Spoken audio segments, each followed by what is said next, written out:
they had three major policies that were going to be followed. First, Lucifer says, we have to make sure that people, humans, get to believe that Satan and his angels do not really exist. You know, Roger, that's interesting because a recent research study report that I read indicated that in a national survey, I believe it's over 75% of people do not really believe in a real tangible devil. But there is one. Oh, yeah. Oh, the next thing, the three parts policy that they had adopted there, the second one was to find a way of being able to get total control of people's minds. And that would be done by taking hypnotism out of the realm of the occult and introduce it as a new science for the benefit of mankind. They felt that by taking hypnotism out of the realm of the occult and introducing it as a new science for the benefit of mankind, they could then use people of great renown, educators, people of capacity, that would do great things, such as supposedly regress people in time to former lives that they had.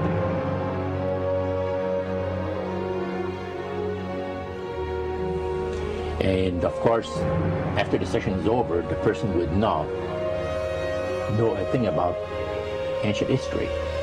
And the person she or he has talked about performing, you know, certain deeds, we'll say 3,000 or 4,000 years ago.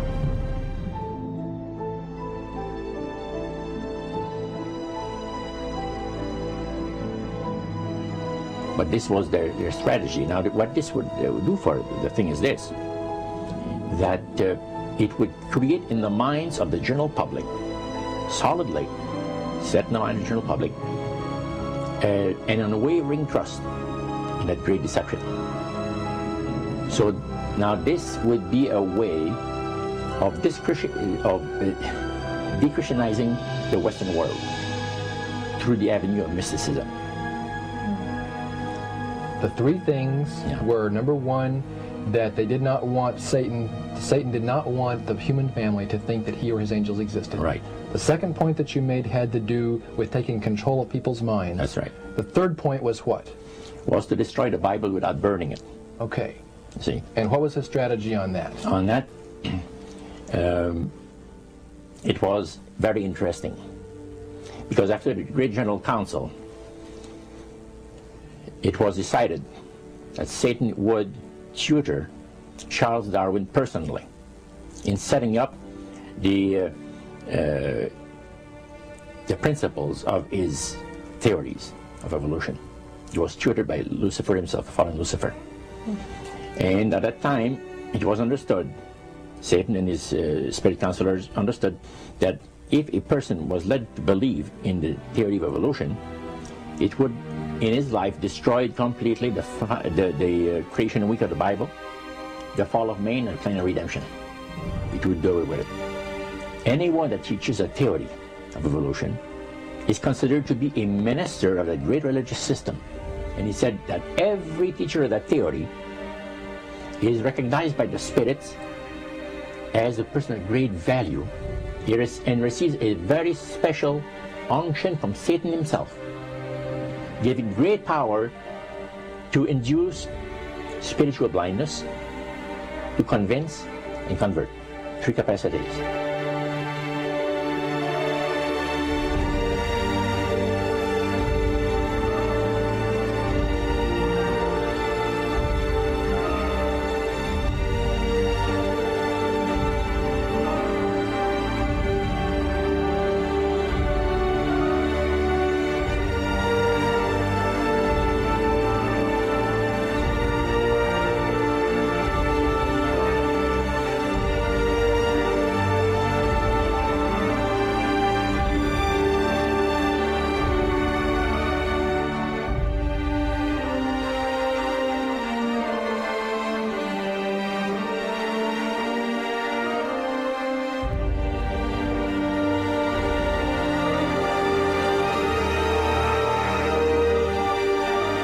This is the grain plane, the master's grain plane.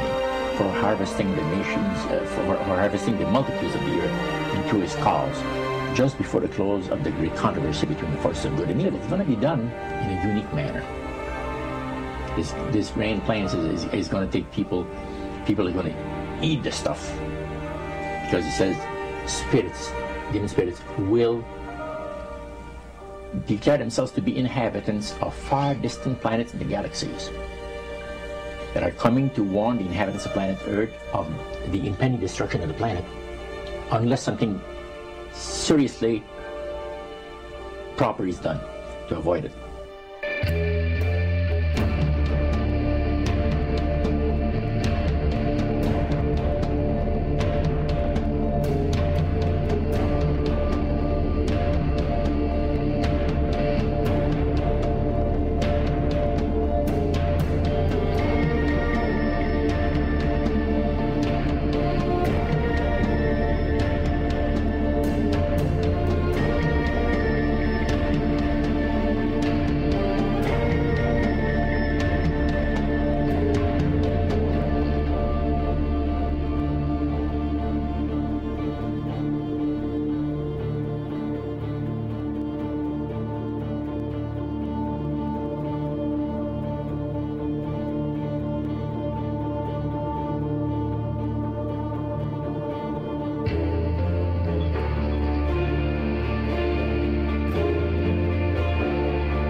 Use this metaphor. If you think about Aladdin and his lamp, you've probably heard of that one. The genie always says one thing. Your wish is my command. You know, the universe is this great genie, and your conscious mind is Aladdin. It formulates the intention of what you choose for your life.